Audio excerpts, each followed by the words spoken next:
차갑고 멸균된 병실의 공기 속에서 규칙적으로 울려 퍼지는 심박 측정기의 전자음만이 김철수의 생명이 아직 붙어 있음을 알리는 유일한 신호였습니다.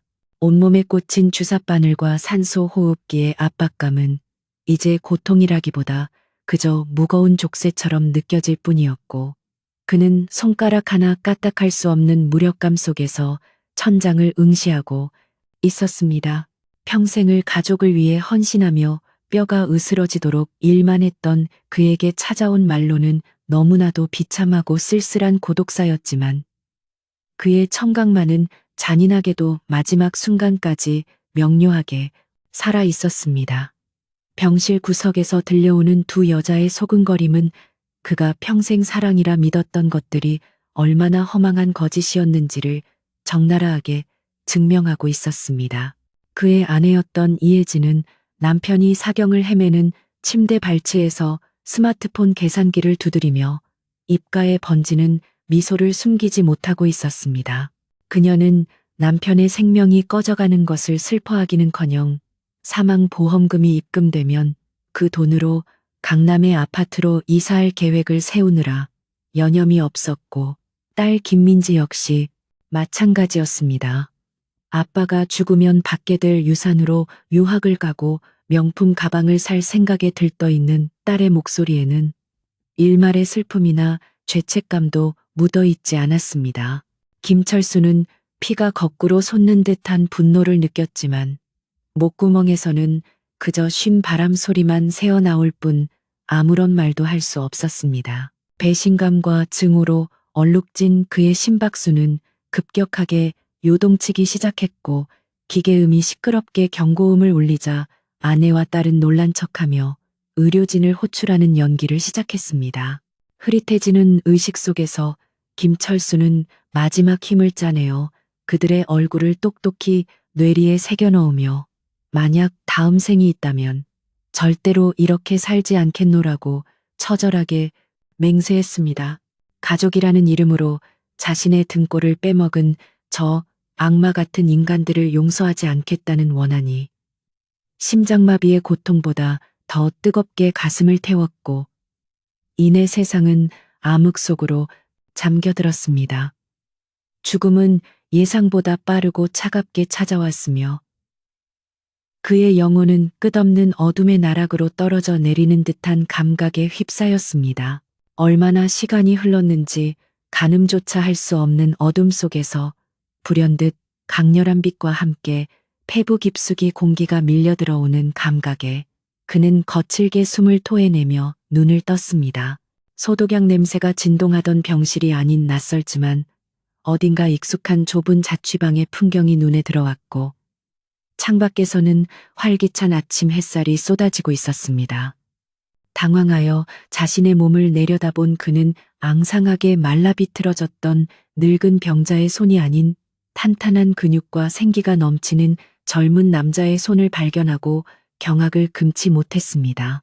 거울 속에 비친 얼굴은 분명 낯설었지만 동시에 머릿속으로 류태연이라는 이름과 함께 공과대학 수재로서의 기억이 해일처럼 밀려들어와 그를 혼란에 빠뜨렸습니다. 혼란스러움도 잠시 김철수의 기억과 류태연의 지성이 하나로 융합되면서 그는 자신이 기적적으로 새로운 삶을 얻게 되었음을 본능적으로 깨달았습니다. 과거의 김철수는 죽었지만 그의 원한과 경험은 고스란히 남았고, 이제는 명문대 항공우주공학과 수석 장학생인 류태연이라는 완벽한 육체와 두뇌를 가지게 된 것이었습니다. 그는 떨리는 손으로 책상 위에 놓인 전공 서적과 설계 도면들을 어루만지며 다시는 누구에게도 이용당하지 않고 오로지 자신의 능력을 통해 세상의 정점에 서겠다고 다짐했습니다. 하늘을 동경했던 류태연의 꿈과 복수를 갈망하는 김철수의 집념이 만나자 그의 눈동자는 전생에서는 볼 수 없었던 서늘하고 날카로운 빛을 띠기 시작했습니다. 그로부터 15년이라는 세월이 쏜살같이 흘러 대한민국 최고의 방위산업체인 미린의 중공업의 거대한 경납고는 웅장한 기계음으로 가득 차 있었습니다. 천장에 매달린 수많은 조명이 거대한 강철의 야수와도 같은 차세대 전투기 엔진 블루버드를 비추고 있었고, 그 아래에서 수십 명의 연구원들이 분주하게 움직이고 있었습니다. 그리고 그 모든 광경을 10m 높이의 통제실 유리창 너머로 내려다보고 있는 한 남자가 있었으니, 그가 바로 미린의 중공업 최연소 기술 이사이자 엔진 개발 총괄 책임자인 류태현이었습니다. 30이 훌쩍 넘은 나이에도 여전히 날카로운 턱선과 차가운 눈매를 가진 그는 마치 먹잇감을 노리는 맹금류처럼 엔진의 아주 미세한 진동 하나까지 놓치지 않고 관찰하고 있었습니다.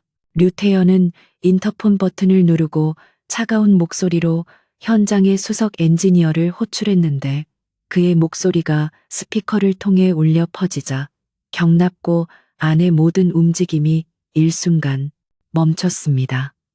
그는 모니터에 표시된 수치 중 육안으로는 식별하기조차 힘든 미세한 오차를 지적하며 터빈 블레이드의 정렬이 3마이크로미터 어긋나 있음을 질책했습니다. 현장에 있던 베테랑 기술자들조차 감지하지 못한 오류를 단숨에 찾아내는 그의 괴물 같은 능력에 연구원들은 경외감과 두려움이 뒤섞인 눈빛으로 서로를 쳐다볼 뿐이었습니다. 류태현에게 있어 타협이나 대충이라는 단어는 존재하지 않았으며, 오로지 완벽한 결과물만이 그가 추구하는 유일한 가치이자 생존 방식이었습니다. 현장으로 직접 내려간 류태현은 굳은 표정으로 서 있는 엔지니어들 사이를 가로질러 문제의 부품 앞으로 다가갔고, 장갑 낀 손으로 차가운 티타늄 합금을 어루만졌습니다. 그는 주변의 시선은 아랑곳하지 않고 즉시 분해 및 재조립을 지시하며, 만약 오늘 내로 이 오차가 수정되지 않는다면 관련된 전원에게 심할서를 받겠다고 으름장을 놓았습니다. 그의 엄격함은 때로는 가혹하게 느껴지기도 했지만, 덕분에 미린의 중공업은 만년 2인자 자리에서 벗어나 세계적인 기술력을 인정받는 기업으로 성장할 수 있었습니다. 직원들은 그를 피도 눈물도 없는 기계 같은 인간이라고 수군대기도 했지만, 그가 설계한 엔진이 보여주는 압도적인 성능 앞에서는 그 누구도 토를 달 수 없었습니다. 작업이 다시 재개되자 류태현은 잠시 경납고 밖으로 나와 밤하늘을 올려다보며 차가운 캔커피를 들이켰는데, 씁쓸한 액체가 목을 타고 넘어가며 잠시나마 머릿속의 열기를 식혀주었습니다. 15년 동안 그는 오로지 성공과 힘을 얻기 위해 경주마처럼 앞만 보고 달려왔고, 그 결과 대한민국 항공우주 산업의 정점에 설 수 있었습니다. 하지만 그의 가슴 한구석에는 여전히 전생의 마지막 순간에 느꼈던 그 끔찍한 배신감이 시퍼런 칼날처럼 박혀 있어 밤마다 그를 괴롭히곤 했습니다.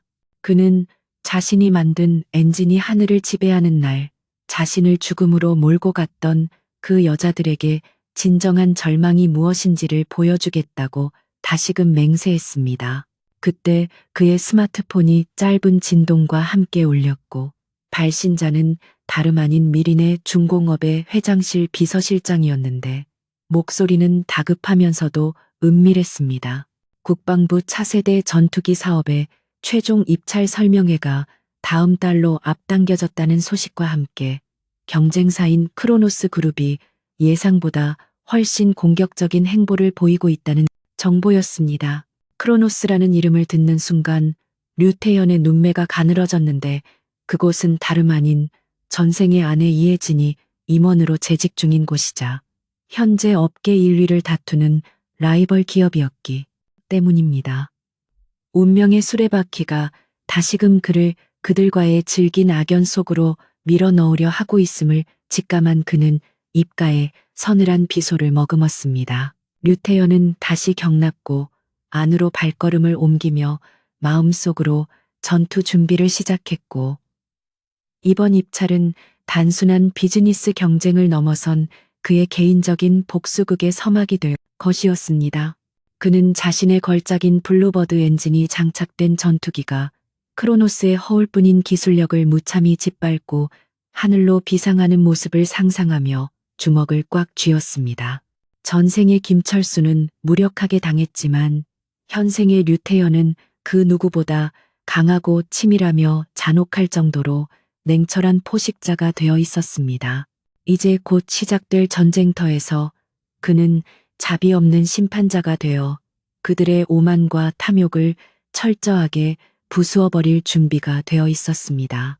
연구실로 돌아온 그는 책상 위에 놓인 극비 문서를 펼쳐들었는데 그곳에는 크로노스 그룹의 최근 동향과 그들이 영입한 로비스트들의 명단이 상세하게 적혀 있었습니다.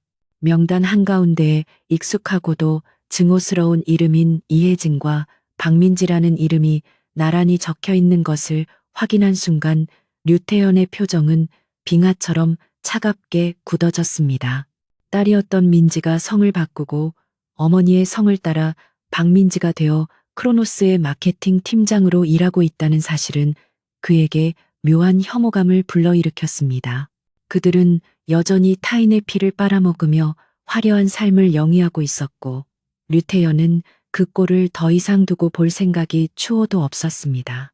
밤이 깊어 새벽으로 향하는 시간이었지만 미린의 중공업의 연구동은 대낮처럼 환하게 불이 켜져 있었고 류태현은 지친 기색 하나 없이 모니터 앞을 지키고 있었습니다.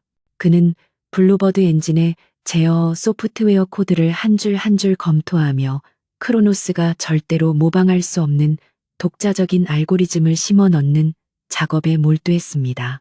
이것은 단순한 기술 개발이 아니라 다가올 전쟁에서 적의 심장을 찌를 비수가 될 것이기에 그는 수만 줄의 코드 속에 치명적인 덫을 숨겨놓기로 했습니다. 만약 그들이 부정한 방법으로 이 기술을 탐낸다면 그 대가는 상상을 초월하는 파멸이 될 것임을 류태현은 확신하고 있었습니다. 마침내 모든 검토가 끝났을 때 창밖으로 희미하게 여명이 밝아오고 있었고 류태현은 의자 깊숙이 몸을 기대며 긴 숨을 내쉬었습니다. 책상 위에 놓인 가족 사진 하나 없는 삭막한 집무실 풍경은 그가 지난 15년간 얼마나 고독하고 치열하게 살아왔는지를 대변해주는 듯 했습니다. 하지만 그는 외로움을 느낄 겨를조차 없었는데 복수라는 거대한 목표가 그의 삶을 지탱해주는 유일한 원동력이자 친구였기 때문입니다. 그는 자리에서 일어나 창가로 다가갔고 멀리 활주로 끝에서 아침 햇살을 받으며 대기 중인 시제기를 바라보며 나직하게 중얼거렸습니다. 그의 중얼거림은 공기 중으로 흩어졌지만 그 속에 담긴 무게감은 결코 가볍지 않았으며 그것은 다가올 폭풍을 예고하는 선전포고와도 같았습니다. 류태현은 옷매무새를 가다듬고 다시 차가운 이성으로 무장한 채 집무실 문을 열고 나섰는데 그의 발걸음 소리가 텅 빈 복도에 또각또각 울려 퍼졌습니다. 복도 끝에서 마주친 직원들이 허리를 숙여 존경과 두려움을 담아 인사했지만 그는 가벼운 눈짓으로 답할 뿐 멈추지 않고 앞으로 나아갔습니다. 이제 무대는 마련되었고 배우들은 제자리를 찾아가고 있었으니 류태현은 기꺼이 이 비극적이고도 장엄한 연극의 연출자이자 주연이 되기로 마음먹었습니다. 경납고로 돌아온 류태현은 최종 점검을 마친 블루버드 엔진의 시동 테스트를 지시했고 거대한 엔진이 굉음과 함께 깨어나기 시작했습니다. 지면을 울리는 진동과 귀를 찢을 듯한 소음 속에서도 류태현은 미동도 하지 않고 맹렬하게 회전하는 터빈을 응시했습니다. 뿜어져 나오는 푸른 화염은 마치 지옥에서 돌아온 그의 분노처럼 혹은 새롭게 태어난 불사조의 날갯짓처럼 강렬하게 타오르고 있었습니다. 그 불꽃을 바라보는 류태현의 입가에 마침내 희미하지만 섬뜩한 미소가 번졌는데 그것은 사냥을 앞둔 맹수의 그것과 너무나도 닮아 있었습니다. 대한민국 방위산업의 미래를 결정짓는 차세대 전투기 엔진 사업 입찰 설명회를 기념하는 리셉션장은 최고급 호텔의 화려한 샹들리에 조명 아래 샴페인 잔이 부딪히는 소리와 은밀한 거래가 오가는 속삭임으로 가득 차 있었습니다.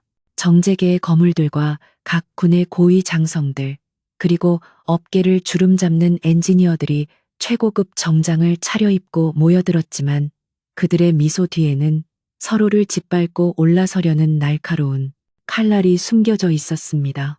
그 탐욕스러운 공기의 한가운데에선 류태연은 마치 기름물 위의 물방울처럼 주변의 분위기에 섞이지 못한 채 차가운 무표정으로 홀로 샴페인 잔을 기울이고 있었습니다.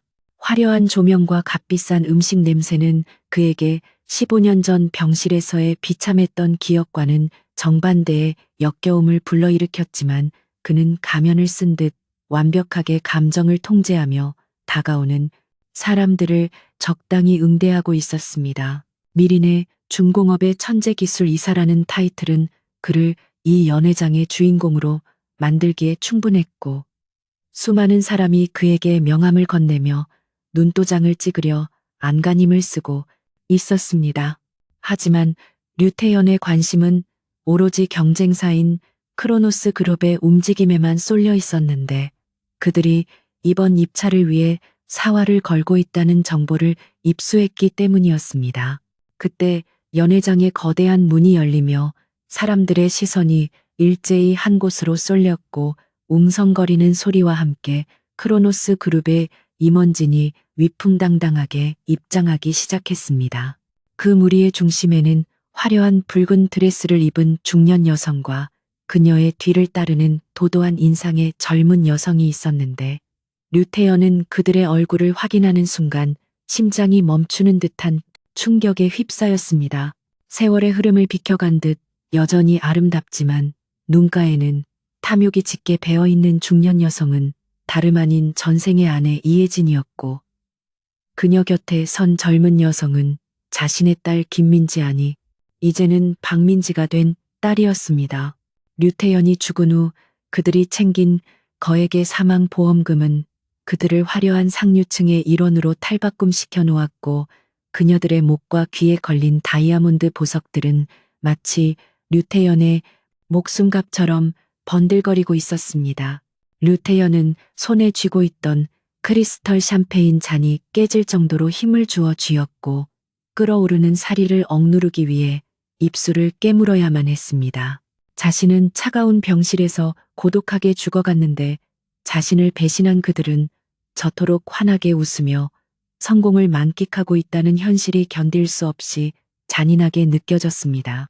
이혜진은 크로노스 그룹의 대외 협력 본부장이라는 직함에 걸맞게 능숙한 매너로 좌중을 휘어잡으며 사람들과 인사를 나누었고 박민지 또한 마케팅 실장으로서 자신감 넘치는 태도로 그 곁을 지키고 있었습니다. 그녀들은 류태연이 서 있는 곳으로 천천히 다가오고 있었는데 그들의 눈에 비친 류태연은 그저 업계에서 가장 주목받는 젊은 천재 엔지니어일 뿐 죽은 남편이자 아빠라고는 상상조차 하지 못하는 눈치였습니다.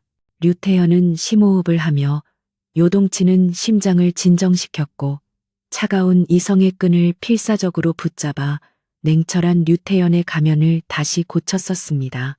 지금 당장 달려가 멱살을 잡고 소리치고 싶은 충동을 억누르는 것은 뼈를 깎는 고통이었지만 그는 감정적인 대응이 복수를 망칠 수 있음을 누구보다 잘 알고 있었습니다. 마침내 그들이 류태연의 코앞까지 다가왔고 이혜진은 고혹적인 미소를 지으며 우아하게 손을 내밀었는데 그녀의 손가락에 끼워진 반지가 조명을 받아 눈부시게 반짝였습니다.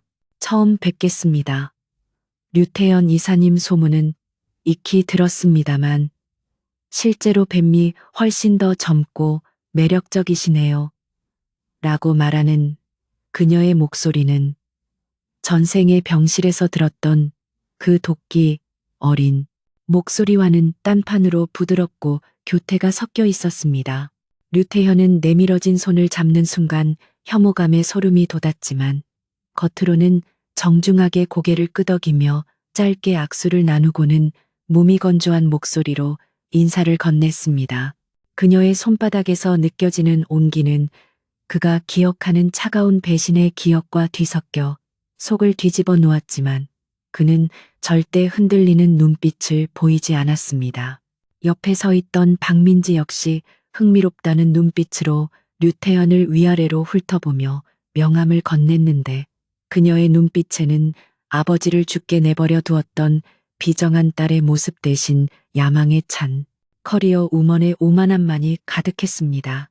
미린의 중공업의 기술력이 대단하다고는 하지만 저희 크로노스의 자본력과 네트워크를 따라오려면 아직 멀었다고 생각하는데 이번 입찰은 쉽지 않으실 겁니다. 라고 도발하는 그녀의 말투는 전생에 철없던 모습과 겹쳐 보이며 묘한 기시감을 불러일으켰습니다. 류태현은 그녀의 명함을 받아 들고는 피식 웃으며 기술은 자본으로 사는 것이 아니라 영혼을 갈아 넣어 만드는 것입니다. 라고 뼈있는 한마디를 던졌습니다. 그의 예상치 못한 반격에 박민지의 표정이 순간적으로 일그러졌지만 그녀는 곧 흥미롭다는 듯 입꼬리를 말아 올렸습니다. 이혜진과 박민지는 류태현이라는 남자가 자신들이 알던 그 무능하고 병약했던 김철수의 환생이라는 사실은 꿈에도 모른 채 그를 정복해야 할 매력적인 사냥감이자 위험한 경쟁자로 인식하기 시작했습니다. 이혜진은 류태현에게 크로노스로 이직할 생각은 없냐며 은근한 스카우트 제의를 던졌고 더 나은 대우와 연구 환경을 약속하며 그의 환심을 사려들었습니다. 그녀가 제시하는 조건들은 과거 김철수가 평생을 바쳐벌어다 준 돈보다 훨씬 큰 액수였지만 류태현에게 그것은 모욕이나 다름없는 제안이었습니다. 그는 돈으로 움직이는 사람이 아니라는 것을 명확히 하며 단칼에 제안을 거절했고 그 단호한 태도에 이혜진은 당황한 기색을 감추지 못했습니다. 대화가 길어질수록 류태현은 그들의 내면 깊숙이 자리 잡은 속물근성과 오만함을 더욱 뼈저리게 느낄 수 있었고 이것이 오히려 차라리 잘 됐다는 생각이 들기 시작했습니다. 만약 그들이 조금이라도 죄책감을 가지고 불행하게 살고 있었다면 복수를 망설였을지도 모르지만 그들은 여전히 타인의 희생을 발판 삼아 뻔뻔하게 행복을 누리고 있었기 때문입니다. 류태현은 그들의 눈을 똑바로 응시하며 이번 입찰에서 승리하는 것은 미리네가 될 것이며 크로노스는 뼈아픈 패배를 맛보게 될 것이라고 냉정하게 선전포고를 했습니다. 그의 눈빛에서 뿜어져 나오는 서늘한 기운에 이혜진과 박민지는 본능적인 위압감을 느꼈고 더 이상 가벼운 대화를 이어가기 어렵다는 것을 깨달았습니다. 류태현은 잠시 실례하겠다며 그들에게서 등을 돌려 발코니 쪽으로 걸음을 옮겼고 그 뒷모습을 바라보는 두 모녀의 눈빛에는 불쾌함과 동시에 정복하고 싶다는 묘한 승부욕이 불타오르고 있었습니다. 발코니로 나온 류태현은 난간을 꽉 움켜쥐며 거칠게 숨을 몰아쉬었고 밤바람이 뜨겁게 달아오른 그의 얼굴을 식혀주었지만 가슴속의 불길은 쉽게 사그라들지 않았습니다. 그는 방금 마주했던 그 역겨운 얼굴들을 떠올리며 반드시 그들이 가진 모든 것을 빼앗고 바닥으로 끌어내려 처참하게 짓밟아 주겠다고 다시 한번 다짐했습니다. 화려한 도시의 야경 아래서 그는 더 이상 과거의 나약한 가장이 아닌 복수의 칼을 가는 냉혹한 엔지니어로 완벽하게 각성하고 있었습니다. 그 시각 연회장 안에서는 크로노스의 회장이 이혜진과 박민지를 불러 미리네 중공업의 동향과 류태현에 대한 정보를 묻고 있었고 두 사람은 그에 대해 엇갈린 평가를 내놓고 있었습니다. 이혜진은 그가 다루기 힘든 인물이라며 경계심을 드러냈지만 박민지는 오히려 그렇기 때문에 더욱 꺾어버리고 싶다는 오기를 부리며 자신만만한 태도를 보였습니다. 그들은 자신들이 류태현이라는 거대한 덫을 향해 제 발로 걸어 들어가고 있다는 사실을 전혀 인지하지 못한 채 어떻게 하면 그를 무너뜨릴 수 있을지에 대해 열띤 토론을 벌였습니다.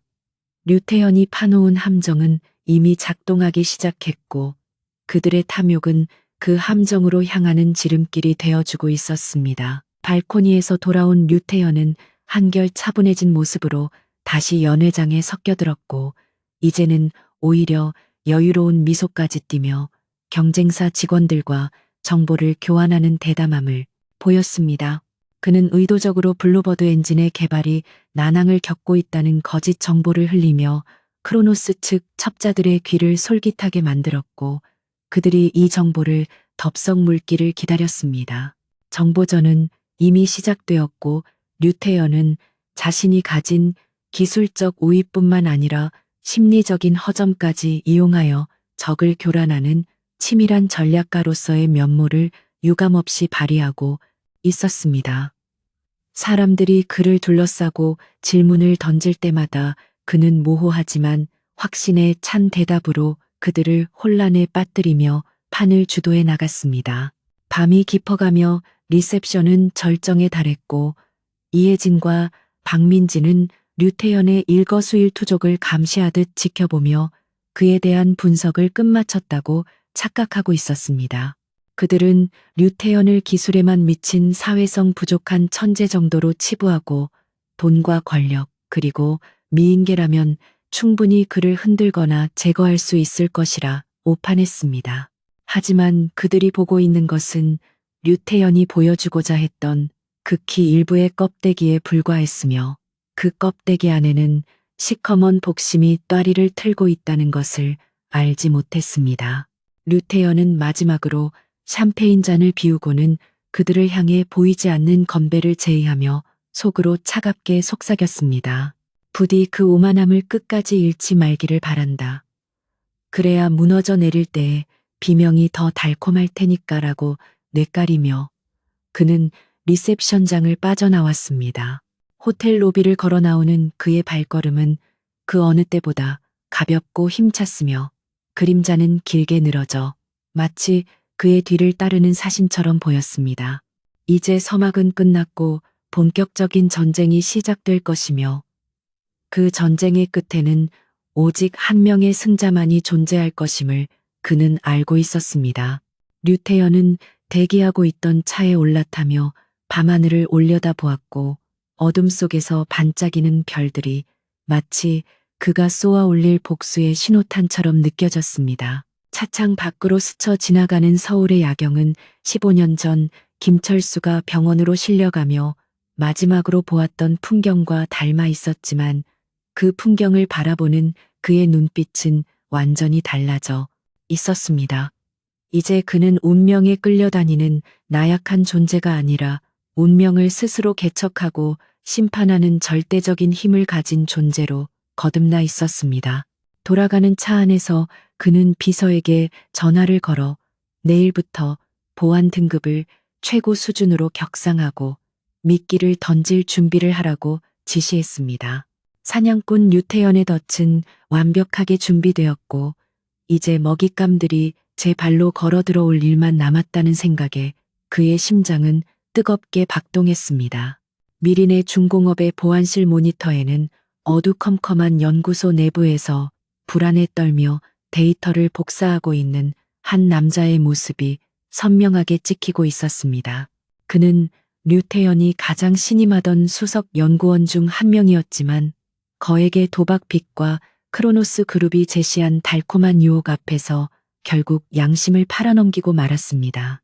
류태연은 그 배신의 현장을 실시간으로 지켜보면서도 당장 보안 요원을 출동시켜 그를 체포하는 대신 차갑게 가라앉은 눈으로 묵묵히 모니터를 응시할 뿐이었습니다. 이미 며칠 전부터 정보 유출의 징후를 포착하고 있었던 류태연에게 이 상황은 예견된 시나리오였으며, 오히려 그는 이 배신자를 이용해 적들의 심장에 치명적인 독을 주입할 계획을 세우고 있었습니다. 배신자 연구원의 떨리는 손이 키보드 위를 춤추며 블루버드 엔진의 핵심 설계 도면이 담긴 파일을 이동식 저장 장치로 옮기는 동안 류태연은 입가에 서늘한 미소를 머금었습니다.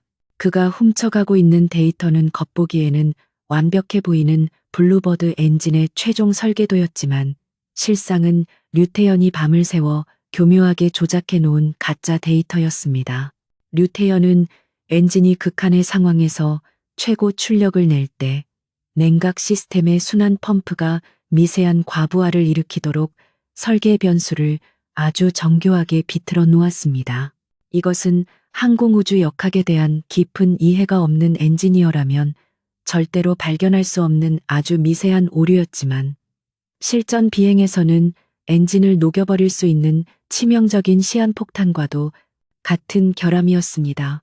데이터 복사가 완료되자 연구원은 주위를 두리번거리며 황급히 연구소를 빠져나갔고 어둠 속으로 사라지는 그의 뒷모습을 보며 류태현은 깊은 한숨을 내쉬었습니다. 돈과 탐욕 때문에 동료와 신의를 저버리는 인간 군상은 15년 전이나 지금이나 변함이 없었으며 그 배후에 자신의 전 아내와 딸이 있다는 사실은 씁쓸함을 더했습니다. 하지만 감상에 젖어 있을 시간은 없었기에 그는 즉시 보안실 직원들에게 함구령을 내리고 이 모든 상황을 역이용하기 위한 다음 단계의 작전을 지시했습니다. 크로노스가 훔쳐간 기술을 바탕으로 시제기를 제작하고 시험 비행에 나서는 그 순간이 바로 그들의 오만이 산산조각 나는 순간이 될 것이기 때문이었습니다. 몇 시간 뒤 서울 시내의 한 은밀한 접선 장소에서는 첩자 연구원이 건넨 이동식 저장 장치가 크로노스 그룹의 전략기획실장인 박민지의 손으로 넘어갔습니다. 그녀는 떨리는 손으로 저장 장치를 받아쥐며 승리감에 도취된 표정을 지었고 거액이 든 돈 가방을 건네며 첩자를 안심시키는 치밀함도 잊지 않았습니다. 박민지는 이 데이터만 있으면 미린의 중공업을 따돌리고 국방부 입찰을 따내는 것은 시간 문제라고 확신하며 어머니인 이혜진에게 기쁜 소식을 전하기 위해 급히 차에 올랐습니다. 그녀는 자신이 손에 쥔 것이 아버지가 딸에게 주는 파멸의 선물이라는 사실은 꿈에도 모른 채 콧노래를 흥얼거렸습니다.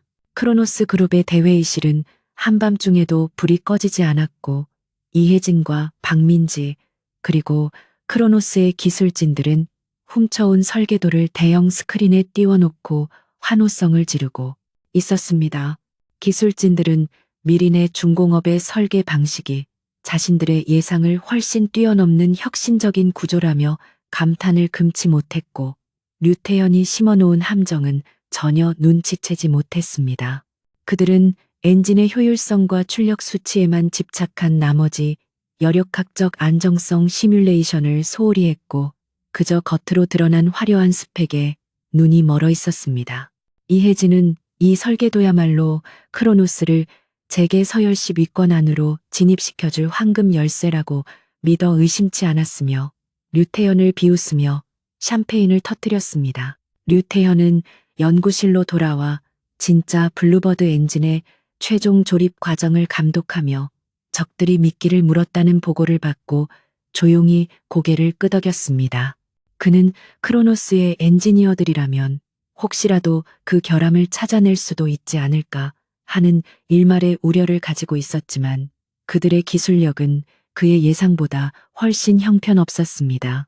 남의 것을 훔쳐서라도 성과를 내려는 기업 문화 속에서 진정한 엔지니어링의 혼은 자라날 수 없었으며 그들의 무능함은 결국 스스로의 무덤을 파는 결과를 초래했습니다.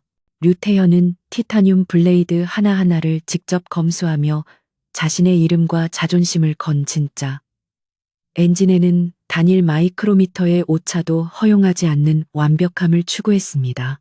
며칠 후 언론을 통해 크로노스 그룹이 독자 기술로 차세대 전투기 엔진 개발에 성공했다는 대대적인 기사가 보도되자 업계는 발칵 뒤집혔습니다. 박민지는 기자회견장에서 자신감 넘치는 표정으로 마이크를 잡고 크로노스의 기술력이 미리네를 앞질렀다며 뻔뻔스러운 거짓말을 늘어놓았습니다. 텔레비전 화면을 통해 그 모습을 지켜보던 미린의 중공업의 임원들은 분통을 터뜨리며 당장 소송을 걸어야 한다고 길길이 뛰었지만 류태현만은 침착함을 유지했습니다. 그는 지금 섣불리 움직여서 그들에게 빠져나갈 구멍을 만들어주기보다는 그들이 가장 높은 곳까지 올라갔을 때 추락시켜야 뼈저린 고통을 줄 수 있다고 임원들을 설득했습니다. 류태연의 만류에도 불구하고 회사 내부의 동요는 쉽게 가라앉지 않았고 직원들 사이에서는 우리가 정말 뒤처진 것이 아니냐는 불안감이 전염병처럼 퍼져나갔습니다. 이에 류태연은 전체 조회를 소집하여 단상에 올라 직원들의 눈을 하나하나 맞추며 흔들리지 않는 확신에 찬 목소리로 연설을 시작했습니다.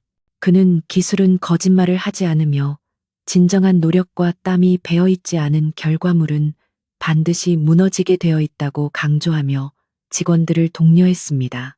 그의 카리스마 넘치는 모습에 동요하던 직원들은 다시금 안정을 되찾았고 류태연을 믿고 끝까지 따라가겠다는 결의를 다지게 되었습니다.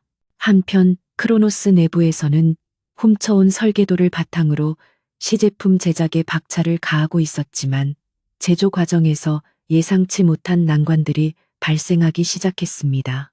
류태연이 설계한 엔진 구조는 극도로 복잡하고 정교해서 일반적인 공정으로는 구현하기가 매우 까다로웠기 때문에 불량률이 치솟았습니다.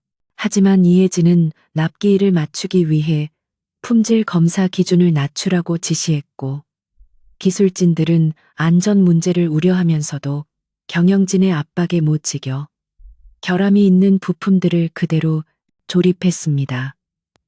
이것은 류태연이 의도한 바는 아니었지만 그들의 탐욕과 조급증이 더해져 엔진의 위험성은 기하급수적으로 증가하고 있었습니다. 시간이 흘러 국방부 주관의 1차 성능 평가일이 다가왔고 류태연은 완벽하게 완성된 블루버드 엔진을 장착한 시제기와 함께 시험장의 모습을 드러냈습니다.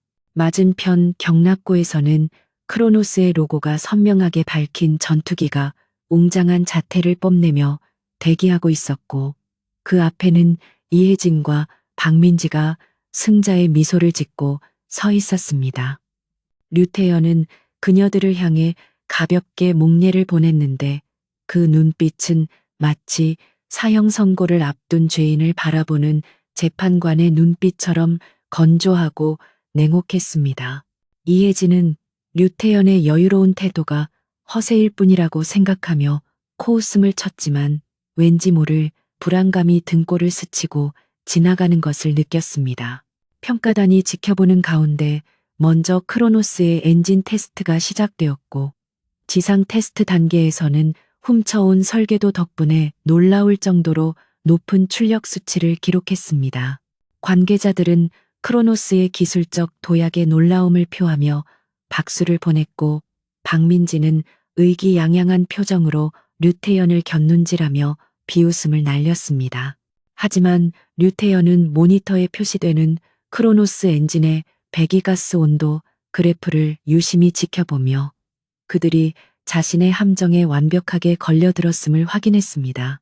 아주 미세하게 상승하고 있는 터빈 내부 온도는 아직은 경고 범위 내에 있었지만 고공 비행 시 산소가 희박해지면 급격하게 치솟을 것이 분명했습니다. 류태연의 차례가 돌아오자 그는 직접 관제센터로 들어가 엔진의 시동 시퀀스를 제어하며 블루버드를 깨웠습니다.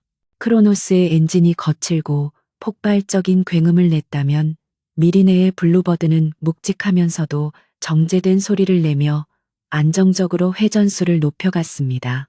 출력 수치는 크로노스와 비슷했지만 진동과 소음 그리고 연비 효율 면에서 압도적인 우위를 보여주자 평가단들의 눈빛이 달라지기 시작했습니다. 류태연은 수치상의 우월함뿐만 아니라 조종사의 안전과 작전 지속 능력을 최우선으로 고려한 설계를 증명해 보이며 진정한 기술의 격차가 무엇인지를 보여주었습니다. 1차 평가가 끝나고 휴식 시간에 이혜진이 류태연에게 다가와 비아냥거리는 말투로 말을 걸었습니다. 생각보다 선전하셨네요. 하지만 실전 비행에서는 과연 우리를 이길 수 있을까요? 우리는 당신들이 상상도 못할 비장의 무기를 가지고 있거든요. 그녀가 말하는 비장의 무기가 자신이 심어놓은 트로이 목마라는 사실에 류태현은 속으로 폭소를 터뜨릴 뻔했지만 가까스로 표정을 관리했습니다. 그는 차분한 목소리로 비행기는 거짓말을 하지 않습니다. 부디 그 비장의 무기가 당신들을 지켜주기를 바랍니다. 라고 의미심장한 대답을 남기고 자리를 떴습니다. 그날 밤 류태현은 아무도 없는 사무실에 홀로 남아 창밖의 달을 바라보며 다가올 파국을 기다리고 있었습니다. 그는 자신이 만든 함정에 빠져 허우적거릴 전 아내와 딸의 모습을 상상하며 죄책감보다는 일종의 해방감을 느꼈습니다. 그들은 스스로의 탐욕에 눈이 멀어 낭떠러지로 질주하고 있었고 류태현은 그저 그 길을 조금 더 평탄하게 닦아주었을 뿐이었습니다. 이제 곧 하늘 위에서 펼쳐질 심판의 날 모든 진실은 화염과 함께 세상에 드러날 것이며 그 누구도 그 결과를 되돌릴 수는 없을 것이었습니다. 서울의 도심을 가로지르는 거대한 전광판에는 속보라는 붉은 글씨와 함께 미린의 중공업의 기술 도용 의혹이라는 자극적인 헤드라인이 대문짝만하게 걸려 시민들의 발걸음을 멈추게 만들고 있었습니다. 박민지가 주도한 크로노스 그룹의 미디어 전략팀은 막대한 자본을 투입하여 인터넷 포털 사이트와 주요 언론사를 장악했고 류태현이 크로노스의 선진 기술을 몰래 빼돌려 블루버드 엔진을 제작했다는 허위 사실을 기정사실인 양 퍼뜨리고 있었습니다. 익명의 제보자 인터뷰와 교묘하게 조작된 비교 분석 자료들이 연일 뉴스 시간을 도배했고 여론은 삽시간에 미린의 중공업을 파렴치한 기업으로 매도하며 들끓기 시작했습니다. 사람들은 진실을 알려고 하기보다는 자극적인 가십거리에 열광하며 천재 엔지니어의 추락을 마치 흥미진진한 드라마처럼 소비하고 있었습니다. 미린의 중공업의 본사는 빗발치는 항의 전화와 주주들의 거센 반발로 인해 흡사 전쟁터와 같은 아수라장으로 변해버렸고 직원들의 사기는 바닥을 모르고 추락하고 있었습니다. 로비에는 몰려든 취재진이 설치한 카메라들이 진을 치고 있었고 그들은 류태현의 모습이 보이기만 하면 하이에나 떼처럼 달려들어 물어뜯을 기세로 번뜩이는 눈을 빛내고 있었습니다. 경영진 긴급회의가 소집된 대회의실의 공기는 숨이 막힐 듯 무거웠고 이사들은 당장 해명 기사를 내고 법적 대응을 해야 한다며 고성을 지르며 류태현을 압박했습니다.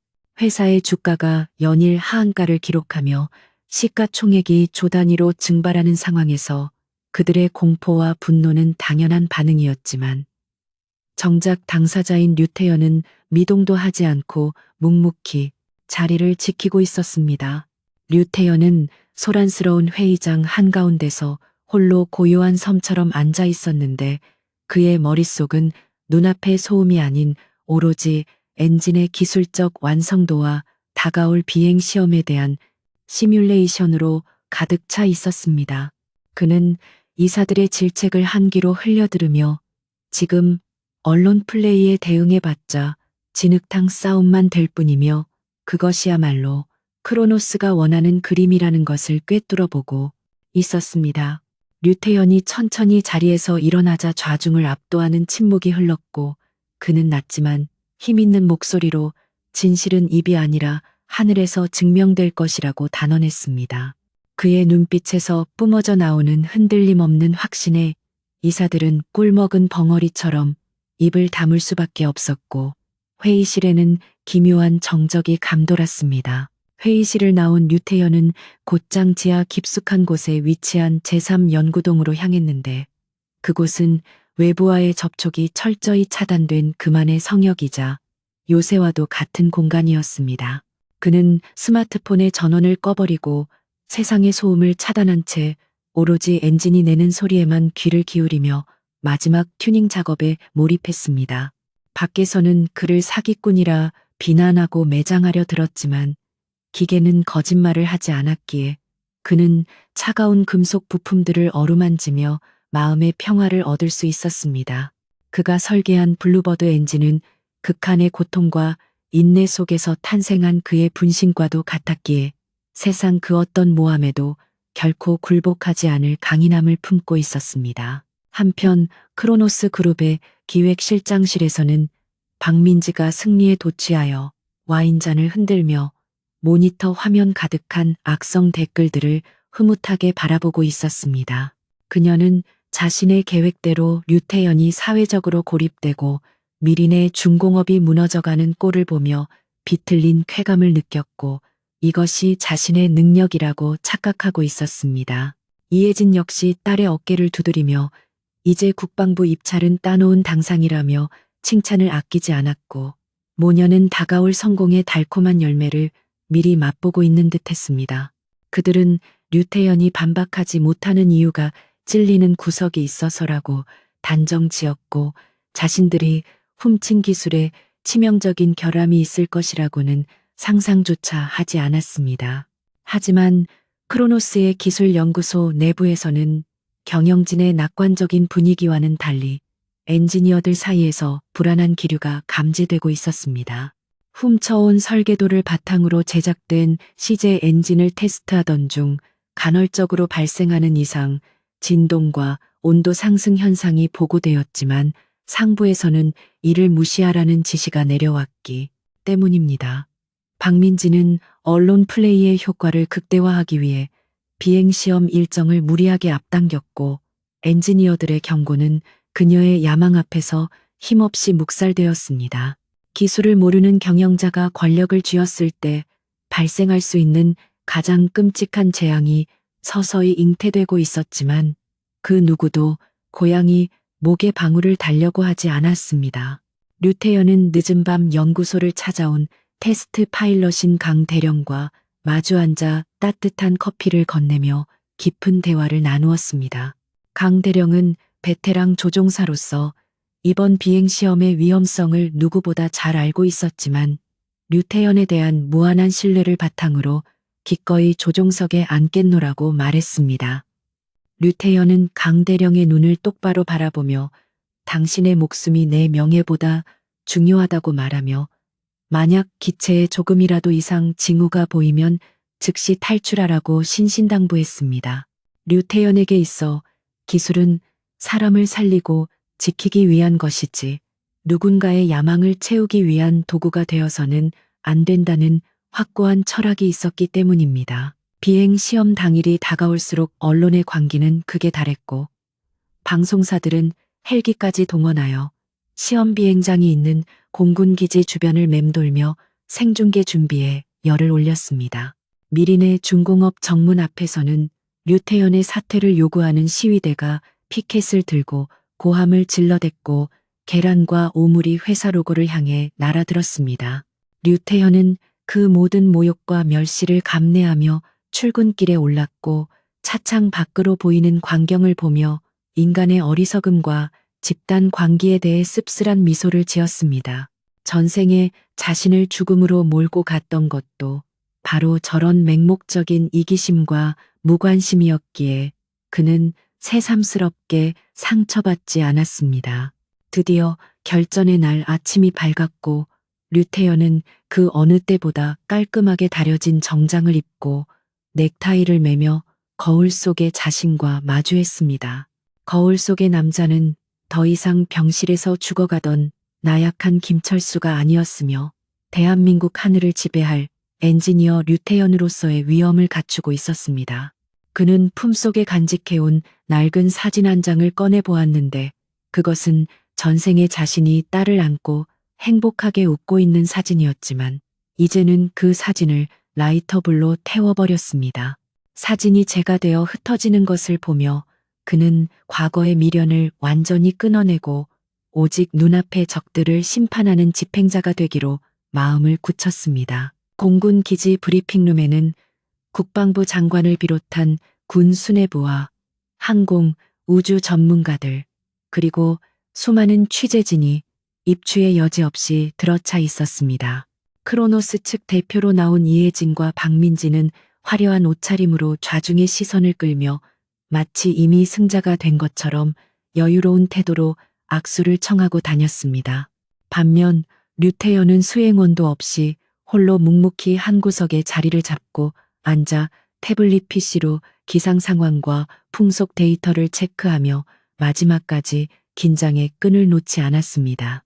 두 진영 사이에는 보이지 않는 스파크가 튀고 있었고 장내의 긴장감은 팽팽하게 당겨진 활시위처럼 언제 끊어질지 모를 위태로움을 자아냈습니다. 기자회견 시간이 되자 박민지가 먼저 단상에 올라 마이크를 잡고 유려한 언변으로 크로노스의 기술력을 자랑하며 미린의 중공업을 은근히 깎아내리는 발언을 서슴지 않았습니다.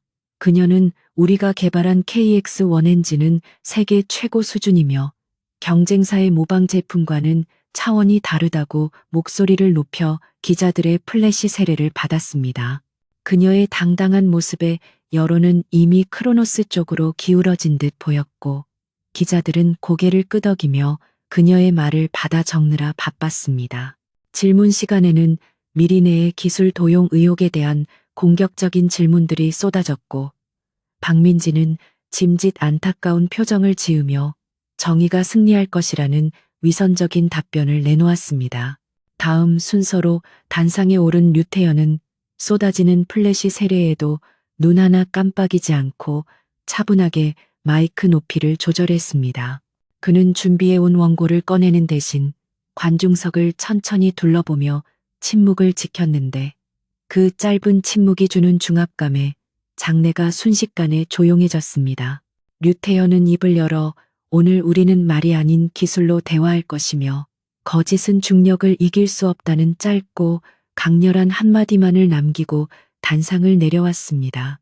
그의 예상 밖의 짧은 발언에 기자들은 당황하여 웅성거렸지만 류태현은 뒤도 돌아보지 않고 경납고를 향해 걸어갔습니다. 경납고 안에는 미리네의 혼이 담긴 시제 전투기 MX5가 웅장한 자태를 뽐내며 출격 준비를 마치고 있었고 정비사들은 마지막까지 기체를 닫고 조이며 경건한 마음으로 대기하고 있었습니다.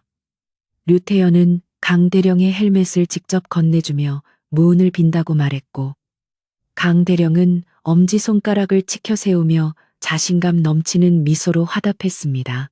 캐노피가 닫히고 엔진이 시동을 걸자 거대한 괴수가 포효하는 듯한 굉음이 경납고를 울렸고 류태현의 심장도 엔진의 박동에 맞춰 힘차게 뛰기 시작했습니다. 이제 주사위는 던져졌고 그 결과는 오직 하늘만이 알고 있었습니다.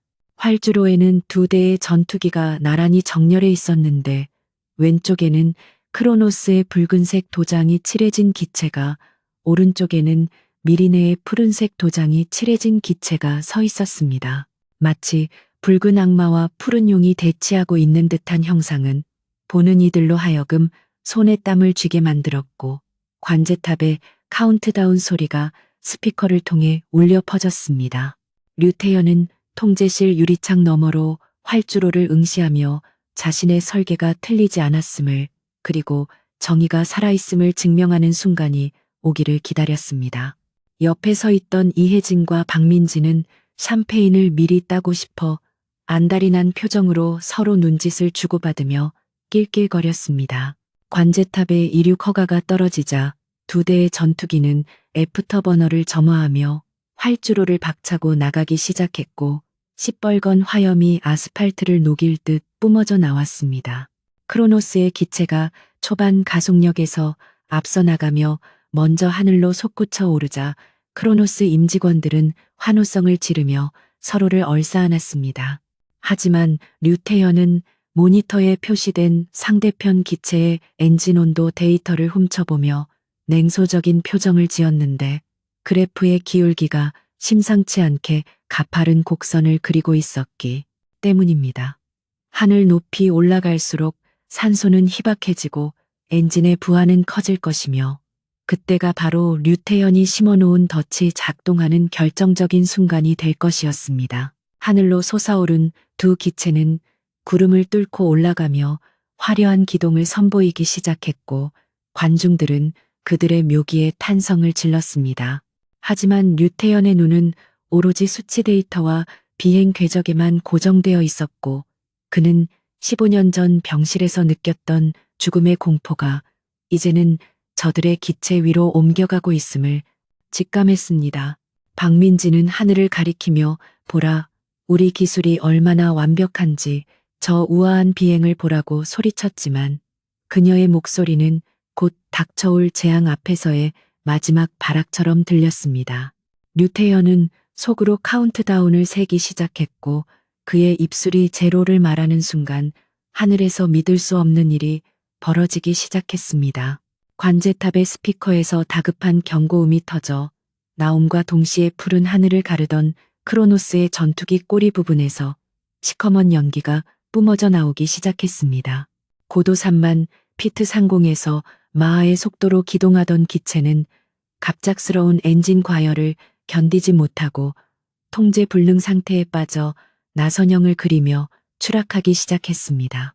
지상에서 망원경으로 이 광경을 지켜보던 관중들은 비명을 질렀고 샴페인을 터뜨릴 준비를 하던 이혜진과 박민지의 얼굴은 순식간에 핏기가 가셔 백지장처럼 하얗게 질려버렸습니다.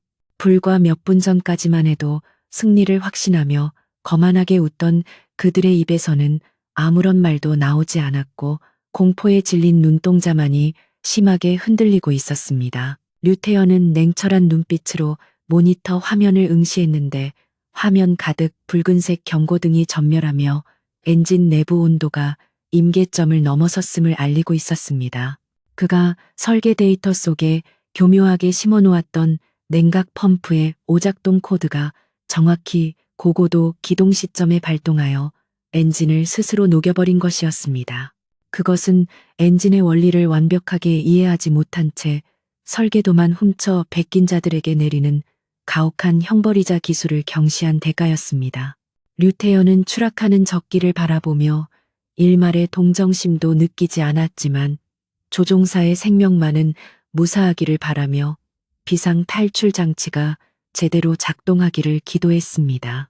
그 순간 혼란스러운 하늘 위에서 미린의 중공업의 MX5가 빛나는 은색 날개를 펼치며 추락하는 크로노스 기체 쪽으로 급강하했습니다. 류태현의 지시를 받은 강대령은 위험을 무릅쓰고 통제 불능이 된 적기에 접근하여 조종사의 상태를 확인하고 탈출 타이밍을 유도하는 대담한 기동을 선보였습니다. 굉음을 내며 떨어지는 기체, 옆에서 한치의 오차도 없이 안정적인 편대 비행을 유지하는 미리네의 전투기는 그 자체로 압도적인 기술력의 차이를 증명하는 퍼포먼스였습니다. 관중들은 추락의 공포 속에서도 미리네 전투기가 보여주는 경이로운 안정성과 기동 능력에 압도되어 숨을 죽이고 그 광경을 지켜보았습니다. 결국 크로노스의 조종사는 지상 충돌수 초를 남기고 비상 탈출 레버를 당겼고 낙하산이 펴지는 모습이 보이자마자 기체는 인근 야산에 처박히며 거대한 화염에 휩싸였습니다.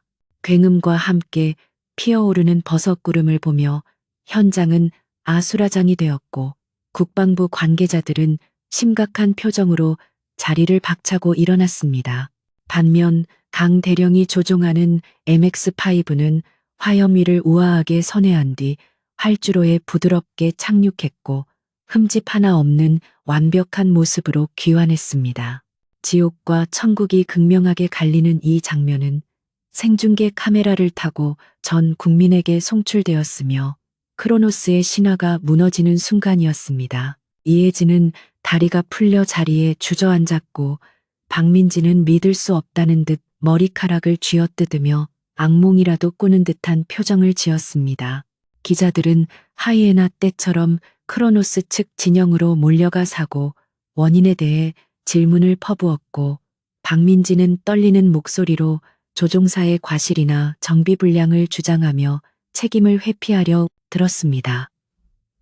그녀는 끝까지 자신들의 기술적 결함을 인정하지 않고 외부 요인 탓으로 돌리며 추한 모습을 보였는데 이는 오히려 여론의 분노에 기름을 붓는 격이었습니다.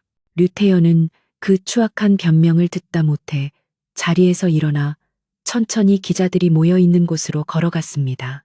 류태현이 등장하자 기자들의 시선은 일제히 그에게 쏠렸고 플래시 세례가 쏟아지는 가운데 그는 차분하게 단상에 올라 마이크를 잡았습니다. 그는 변명 대신 팩트를 말하겠다며 준비된 대형 스크린에 사고 당시의 엔진 텔레메트리 데이터를 실시간으로 띄웠습니다. 복잡한 그래프와 수치들이 화면을 채웠지만 류태현은 레이저 포인터로 특정 구간을 가리키며 아주 알기 쉬운 말로 설명을 시작했습니다. 그는 엔진의 냉각 순환계통에서 발생한 미세한 유체 저항 불균형이 열폭주를 일으켰으며 이는 설계 초기 단계에서 폐기되었어야 할 치명적인 오류가 그대로 적용된 결과라고 지적했습니다. 장내가 술렁이기 시작하자 류태현은 결정적인 한마디를 던졌는데 그것은 바로 그 오류가 자신이 개발 초기 단계의 함정 수사를 위해 일부러 만들어 놓은 가짜 데이터였다는 사실이었습니다. 그는 제가 도난 방지를 위해 심어 놓은 특정한 패턴의 결함 코드가 크로노스의 엔진에서 그대로 발견되었습니다. 이것이 무엇을 의미하는지는 여러분의 판단에 맡기겠습니다. 라고 차갑게 일갈했습니다. 그 순간 이혜진과 박민지의 얼굴은 사색이 되었고 기자들은 경악하며 류태현과 크로노스 모녀를 번갈아 쳐다보았습니다. 그것은 단순한 기술 실패가 아니라 산업 스파이 행위와 기술 절도를 만천하에 폭로하는 결정적인 증거였습니다. 박민지는 비명을 지르며 류태현에게 달려들려 했지만 경호원들에 의해 제지당했고 그녀의 일그러진 얼굴은 전국에 생중계되었습니다. 이혜진은 망연자실한 표정으로 류태현을 바라보았는데 그녀는 그제야 눈앞의 남자가 자신들이 파멸시킨 전남편과 묘하게 겹쳐 보인다는 느낌을 받았습니다. 하지만 이미 때는 늦었고 그들이 쌓아 올린 거짓된 명성은 류태현의 말 한마디에 모래성처럼 무너져 내리고 있었습니다. 류태현은 발악하는 모녀를 싸늘하게 내려다보며 남의 것을 훔쳐서 하늘을 날려고 했던 대가는 추락뿐입니다라는 마지막 말을 남기고 돌아섰습니다. 현장은 미린의 중공업의 기술력을 찬양하고 크로노스의 부도덕함을 성토하는 목소리로 가득 찼고 국방부 장관은 즉석에서 크로노스의 입찰 자격을 박탈한다고 선언했습니다. 류태현은 환호하는 직원들과 악수를 나누며 경납고로 향했지만 그의 마음은 승리의 기쁨보다는 묵은 체증이 내려가는 듯한 시원함과 허탈함이 공존했습니다. 그는 전생의 원한을 갚았다는 사실보다 자신이 만든 기술이 정당하게 인정받고 동료들의 땀방울이 헛되지 않았다는 사실에 더 큰 안도감을 느꼈습니다. 이제 세상은 류태현이라는 이름을 기억할 것이며 사기꾼이라는 오명은 씻은 듯이 사라지고 진정한 영웅의 탄생을 목격하게 되었습니다.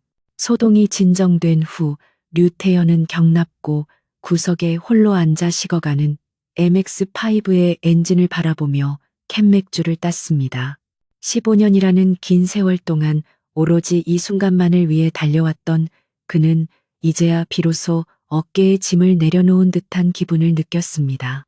전생의 아내와 딸이 경찰에 연행되어 가는 모습을 멀리서 지켜보며 그는 더 이상의 증오도 분노도 느끼지 않았고 그저 가련한 인간들에 대한 연민만이 남았을 뿐이었습니다.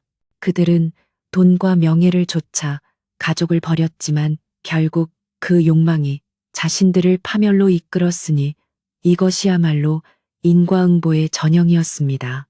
밤이 깊어오자 미린의 중공업의 연구원들이 하나둘씩 류태현의 곁으로 모여들었고 그들은 말없이 그에게 엄지를 치켜 세우거나 어깨를 두드리며 존경을 표했습니다.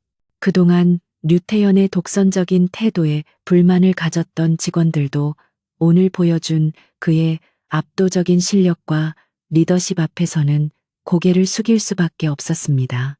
류태현은 쑥스러운 듯 미소를 지으며 이것은 나 혼자 한 것이 아니라 우리 모두가 만든 결과라고 공을 돌렸습니다. 차가운 기계 인간 같았던 그의 인간적인 모습에 직원들은 감동했고 연구소에는 훈훈한 동료애가 피어올랐습니다. 그날 밤 뉴스는 온통 류태현과 크로노스 사태로 도배되었고 인터넷 여론은 류태현을 국보급 엔지니어라고 칭송하며 열광했습니다. 반면 크로노스 그룹은 주가 폭락과 함께 검찰 수사가 시작되면서 창사 이래 최대의 위기를 맞이했고 이혜진과 박민지는 국민적인 비난의 대상이 되어 사회적으로 매장당할 처지에 놓였습니다. 류태현은 숙소 침대에 누워 천장을 바라보며 전생의 김철수에게 조용히 말을 걸었습니다.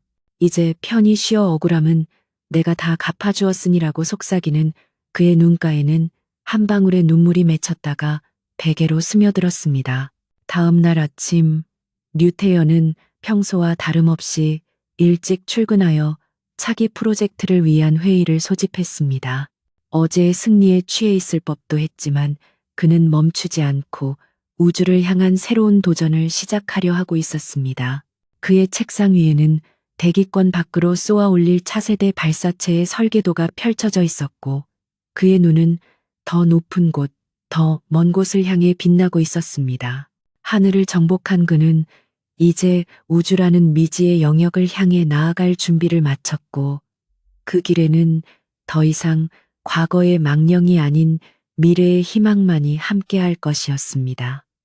대한민국의 하늘을 지배하겠다던 크로노스 그룹의 야망은 그들이 쏘아올린 전투기가 추락함과 동시에 산산조각이 나버렸고 본사 로비는 압수수색을 나온 검찰 수사관들과 취재진으로 북새통을 이루고 있었습니다. 화려했던 유리 건물은 이제 거대한 범죄의 소굴로 낙인 찍혀 시민들이 던진 달걀과 오물로 얼룩져 있었고 직원들은 죄인처럼 고개를 숙인 채 황급히 건물을 빠져나가기 바빴습니다. 이혜진과 박민지는 외부와의 연락이 모두 끊긴 채 최고급 펜트하우스에 갇혀 있었지만 그곳은 더 이상 안락한 보금자리가 아니라 숨막히는 감옥이나 다름없었습니다. 텔레비전을 틀면 뉴스마다 그들의 얼굴이 대문짝만하게 나오며 산업 스파이 혐의와 방산 비리 그리고 횡령 의혹까지 낱낱이 파헤치고 있어 그들은 공포에 질려 화면을 꺼버릴 수밖에 없었습니다. 이혜진은 헝클어진 머리를 한 채 거실을 서성거리며 변호사들에게 전화를 걸어보았지만 돌아오는 것은 수임 거절 통보나 착신 금지 신호음뿐이었고 그녀가 자랑하던 인맥들은 썰물처럼 빠져나가 버렸습니다. 평소 언니 동생하며 지내던 정재계 사모님들은 그녀의 전화를 차단했고 심지어 뇌물을 받아먹었던 정치인들조차 자신들에게 불똥이 튈까봐 크로노스를 맹비난하는 성명서를 발표하며 꼬리를 자르고 있었습니다. 그녀는 분노와 배신감에 치을 떨며 크리스털 화병을 집어 던졌지만 깨진 유리 조각들이 흩어지는 소리만이 텅 빈 집안을 공허하게 울릴 뿐 아무런 해결책도 되지 못했습니다. 박민지 역시 구석에 웅크리고 앉아 손톱을 물어뜯으며 울먹이고 있었는데 그녀의 눈빛은 오만했던 과거의 영광을 잃고 겁에 질린 어린아이처럼 흔들리고 있었습니다.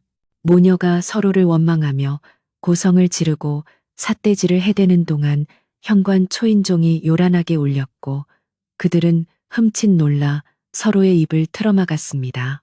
인터폰 화면에는 빚쟁이들과 성난 주주들이 몰려와 문을 두드리는 모습이 비치고 있었고 그들은 당장이라도 현관문을 부수고 들어올 기세로 욕설을 퍼붓고 있었습니다. 더 이상 이곳에 머물 수 없다는 것을 깨달은 이혜진은 마지막 지푸라기라도 잡는 심정으로 라이벌이자 자신들을 나락으로 떨어뜨린 장본인 류태현을 떠올렸습니다.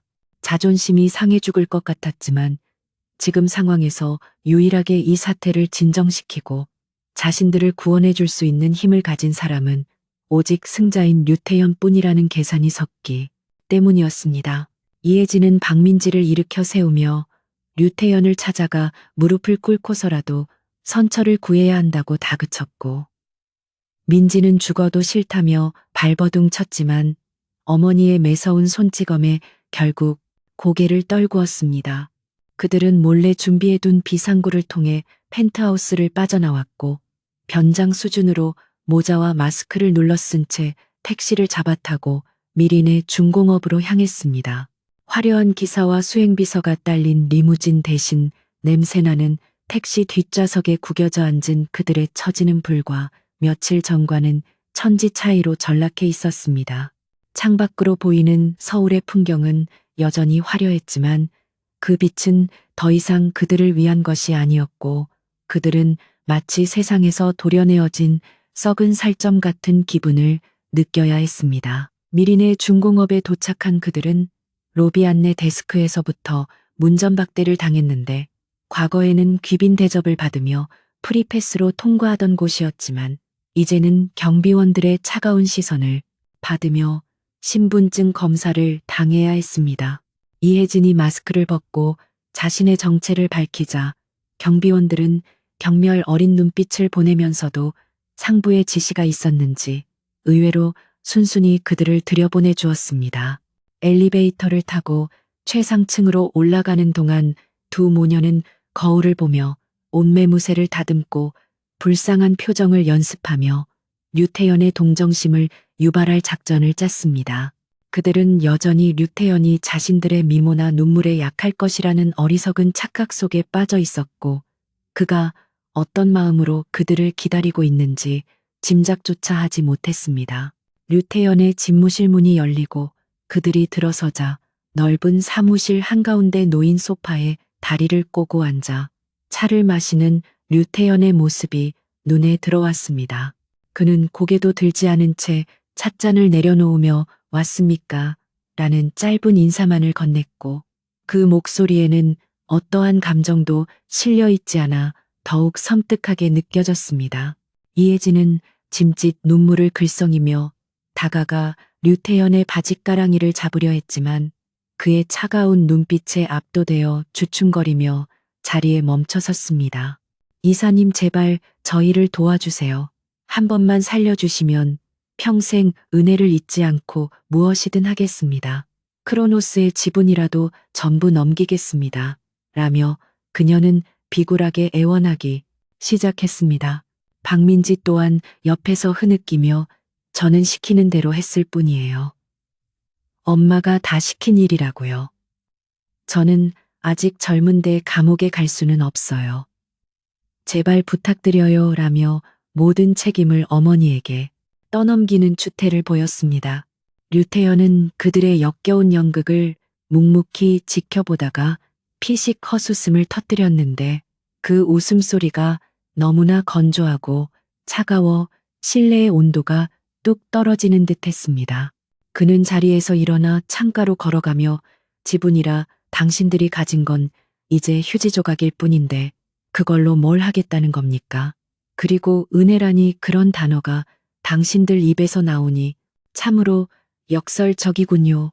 라고 비꼬았습니다. 류태연은 천천히 몸을 돌려 그들을 마주보며 주머니에서 낡은 녹음기 하나를 꺼내 테이블 위에 올려놓았는데 그것은 15년 전 김철수가 병실에서 죽어가던 날 몰래 켜두었던 것이었습니다. 물론 이것은 현생에 그가 만들어낸 가짜 소품이었지만 그 안에 담긴 기억과 진실은 진짜였기에 류태연은 그 녹음기를 매개체로 그들의 숨통을 조여갈 생각이었습니다. 그는 당신들이 기억할지 모르겠지만 15년 전 어느 병실에서 죽어가던 한 남자가 있었습니다. 그 남자는 평생을 가족을 위해 헌신했지만 마지막 순간에 아주 재미있는 이야기를 들었죠라고 운을 뗐습니다. 이혜진과 박민지는 영문을 모르겠다는 표정으로 서로를 쳐다보았지만 류태연의 다음 말에 그들의 얼굴은 시체처럼 창백하게 굳어버리고 말았습니다.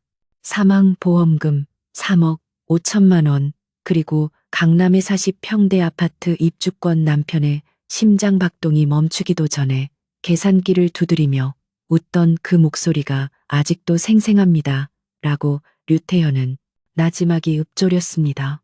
그것은 류태연이 아닌 김철수만이 알 수 있는 지극히 사적이고 은밀한 대화 내용이었기에 그들은 마치 귀신을 본 듯한 공포에 사로잡혀 뒷걸음질 쳤습니다. 이혜진은 덜덜 떨리는 입술로 당신이 그걸 어떻게 누구한테 들은 거야? 라며 비명을 지르듯 물었습니다. 류태연은 그들에게 한 발자국씩 다가가며 압박했고 그의 그림자가 두 모녀를 집어삼킬 듯이 길게 드리워졌습니다. 류태연의 눈동자 깊은 곳에서 김철수의 한 맺힌 영혼이 불타오르는 것을 본 순간 이혜진은 본능적으로 그 남자의 정체를 깨닫고 다리가 풀려 주저앉고 말았습니다. 여보, 설마 당신이야. 당신이 어떻게라는 말이 그녀의 입에서 새어나왔고 박민지 역시 아빠라는 단어를 입에 올리며 경악을 금치 못했습니다. 죽은 줄 알았던 남편이 그리고 아빠가 전혀 다른 모습으로 환생하여 자신들을 파멸시켰다는 비현실적인 공포와 죄책감이 쓰나미처럼 밀려와 그들의 정신을 붕괴시켰습니다. 류태연은 그들의 반응을 즐기듯 차가운 미소를 지으며 나는 당신들이 죽인 김철수이자 당신들을 심판하러 온 류태연입니다. 이제야 알아보는군요. 내 사랑하는 가족 여러분이라고 비꼬며 확인 사살을 했습니다. 그 말은 그들에게 내려진 사형 선고와도 같았고 이혜진은 바닥을 기어가며 류태연의 발을 붙잡고 오열하며 용서를 빌었습니다. 여보, 내가 잘못했어. 그때는 우리가 미쳤었나 봐. 제발 용서해줘. 민지를 봐서라도 한 번만 살려줘라며 그녀는 구차한 변명을 늘어놓았지만 류태연은 더러운 오물을 보듯 발을 빼내며 냉정하게 그녀를 뿌리쳤습니다. 용서라. 그건 신이 하는 일이고 내가 할 일은 당신들을 지옥으로 보내는 것입니다. 당신들이 내게 주었던 그 지옥을 이제는 당신들이 맛볼 차례입니다. 라고 말하는 류태연의 목소리는 단호했습니다. 박민지는 공포에 질려 실금까지 하며 바닥에 웅크리고 있었고 류태연은 책상 위에 인터폰을 눌러 보안팀을 호출했습니다. 여기 불청객들이 와 있으니 당장 끌어내서 경찰에 인계하도록 이라고 지시하는 그의 목소리에는 일말의 망설임도 없었습니다. 곧이어 건장한 보안 요원들이 들이닥쳐 두 모녀를 양쪽에서 붙잡아 일으켜 세웠고 그들은 짐승처럼 울부짖으며 끌려나갔습니다. 복도 끝으로 사라지는 그들의 비명소리가 완전히 잦아들 때까지 류태연은 그 자리에 서서 굳게 닫힌 문을 응시하고 있었습니다. 가슴 속을 짓누르던 거대한 바위가 마침내 산산조각이나 사라지는 듯한 해방감이 밀려왔지만 동시에 깊은 허무함이 그 자리를 채웠습니다. 복수는 성공했지만 죽은 김철수가 살아 돌아오는 것은 아니었고 지난 15년간의 고독했던 싸움이 끝났다는 사실이 낯설게 느껴졌기 때문이었습니다. 하지만 그는 후회하지 않았는데 그것은 단순한 개인의 원한을 갚는 것을 넘어 정의를 바로 세우고 자신의 존엄성을 되찾는 과정이었기 때문입니다. 류태연은 창가로 돌아가 블라인드를 걷어올리고 아래를 내려다보았는데 건물 입구에는 경찰차들이 경광등을 번쩍이며 대기하고 있었습니다. 잠시 후 수갑을 찬 이혜진과 박민지가 경찰들에게 연행되어 나오는 모습이 개미처럼 작게 보였고 그들 주변으로 수많은 기자가 몰려들어 플래시를 터뜨리는 광경이 펼쳐졌습니다. 류태연은 그 모습을 끝까지 지켜보며 마침내 즐기고 즐겼던 악연의 고리를 끊어내고 영원한 작별을 고했습니다. 안녕 내 불행했던 과거여.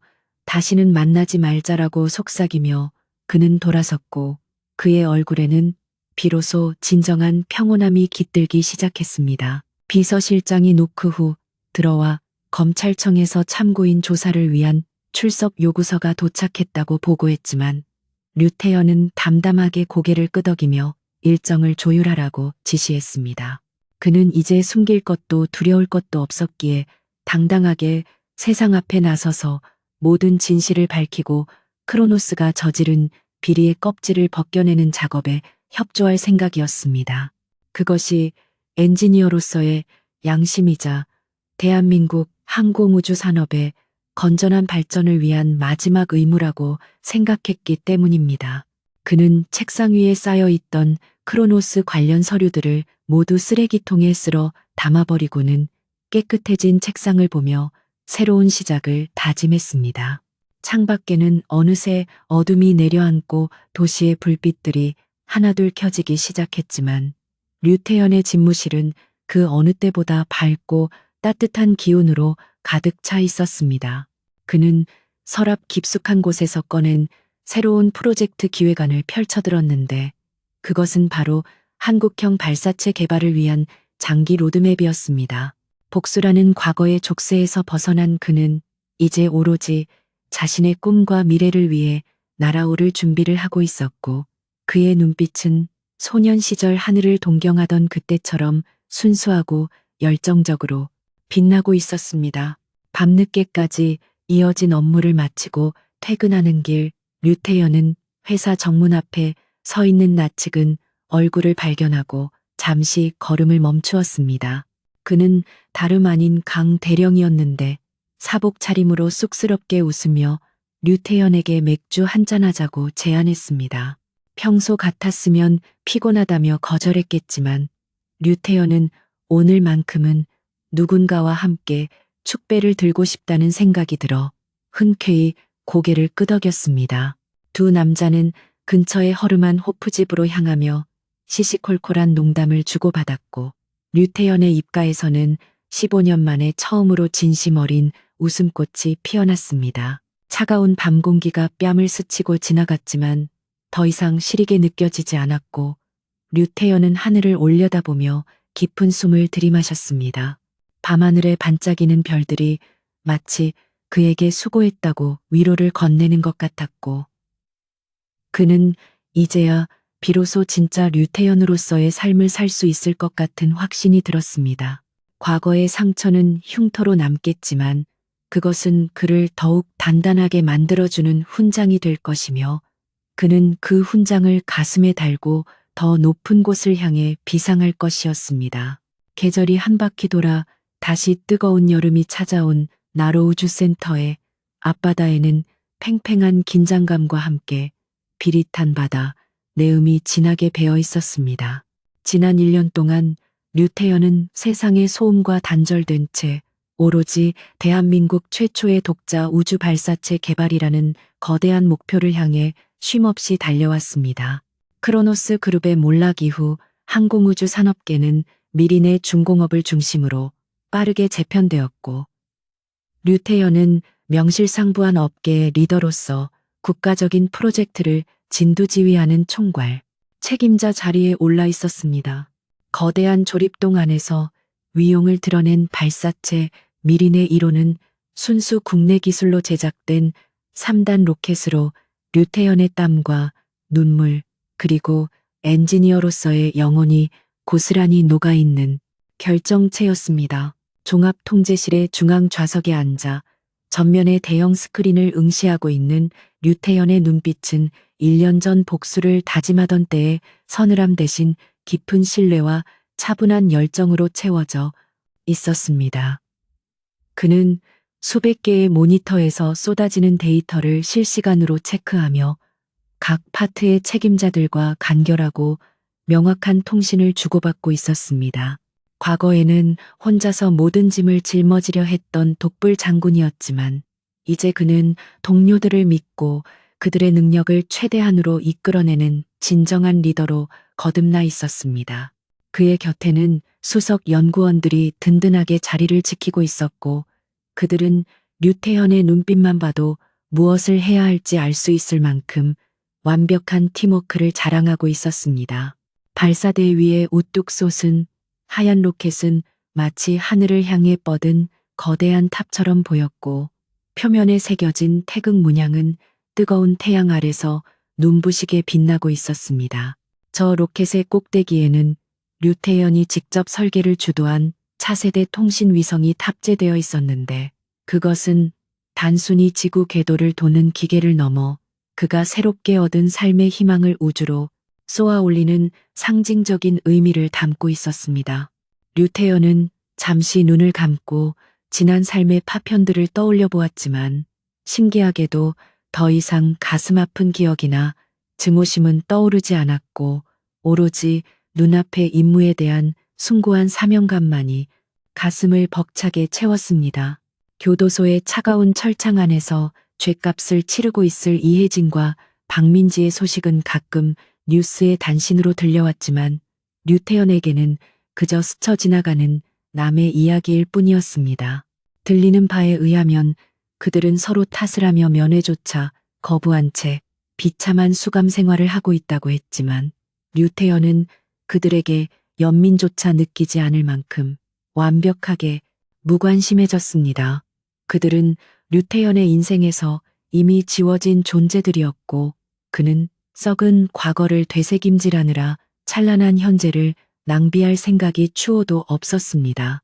그의 머릿속은 오로지 연료 주입 현황과 기상 조건, 그리고 발사 시퀀스의 정밀함에 대한 생각으로만 가득 차 있었습니다. 발사 시각이 임박해오자 통제실 내의 긴장감은 최고조에 달했고 스피커를 통해 카운트다운을 알리는 방송이 흘러나오기 시작했습니다. 현장을 방문한 대통령과 정부 고위 관계자들, 그리고 수많은 국민이 텔레비전 앞에 모여 숨을 죽이고 역사적인 순간을 지켜보고 있었습니다. 류태연은 마이크를 잡고 전 직원들에게 마지막 격려의 메시지를 전했는데 우리는 이미 최선을 다했고 결과는 하늘에 맡기되 우리의 기술을 믿으라는 짧지만 힘 있는 말이었습니다. 그의 목소리는 떨리는 연구원들의 마음에 강력한 진정제가 되었고 모두가 비장한 각오로 자신의 모니터에 집중하며 마지막 점검을 마쳤습니다. 자동 발사 시퀀스가 시작되자 발사대 주변으로 하얀 수증기가 뿜어져 나오기 시작했고 거대한 로켓이 잠에서 깨어나듯 미세하게 진동했습니다. 류태연은 심박수가 빨라지는 것을 느꼈지만 호흡을 가다듬으며 냉철한 이성으로 모든 수치를 모니터링했습니다. 일단 엔진 점화 10초 전이라는 안내 방송과 함께 통제실의 모든 시선이 중앙 스크린으로 쏠렸고 류태연의 손은 책상 끝을 꽉 움켜쥐었습니다. 이것은 김철수의 한 맺힌 삶을 태워버리고 류태연이라는 새로운 이름으로 우주를 향해 비상하는 성스러운 의식과도 같았습니다. 마침내 카운트다운이 0을 가리키자 지축을 뒤흔드는 엄청난 굉음과 함께 로켓의 하단부에서 시뻘건 화염이 폭포수처럼 쏟아져 내렸습니다. 엄청난 추력을 발생시킨 미린의 1호는 중력의 사슬을 끊어내고 천천히 하지만 힘차게 대지를 박차고 하늘로 솟구쳐 올랐습니다. 통제실의 바닥까지 진동이 전해져 왔지만 류태연은 눈 한 번 깜빡이지 않고 솟아오르는 로켓의 궤적을 눈으로 쫓았습니다. 붉은 화염을 내뿜으며 푸른 하늘을 가르는 로켓의 모습은 그 어떤 예술 작품보다도 아름답고 경이로웠으며 보는 이들의 가슴을 뜨겁게 만들었습니다. 로켓은 순식간에 음속을 돌파하며 구름을 뚫고 성층권으로 진입했고 통제실 모니터에는 고도와 속도 수치가 기하급수적으로 올라가고 있었습니다. 최대 동압 지점을 무사히 통과했다는 보고가 들어오자 곳곳에서 안도의 한숨이 터져 나왔지만 류태연은 아직 긴장의 끈을 놓지 않았습니다. 1단 로켓 분리와 2단 엔진 점화라는 가장 까다로운 과정이 남아 있었기 때문인데 그는 자신이 설계한 분리 장치가 오차 없이 작동하기를 간절히 바랐습니다. 화면 속의 로켓이 기울기를 조정하며 대기권 밖으로 향하는 모습은 마치 미지의 세계를 향해 헤엄치는 거대한 고래처럼 웅장했습니다. 잠시 후 1단 로켓이 성공적으로 분리되어 떨어져 나가고 2단 엔진이 점화되자 통제실에서는 짧은 환호성이 터져 나왔습니다. 류태현은 그래프가 정상 궤도를 따라 완벽하게 그려지는 것을 확인하고서야 비로소 굳게 담은 입술을 풀고 옅은 미소를 지을 수 있었습니다. 로켓은 이제 검푸른 우주 공간으로 진입하고 있었고 창밖으로 보이던 파란 하늘은 어느새 칠흑 같은 어둠과 빛나는 별들로 바뀌어 있었습니다.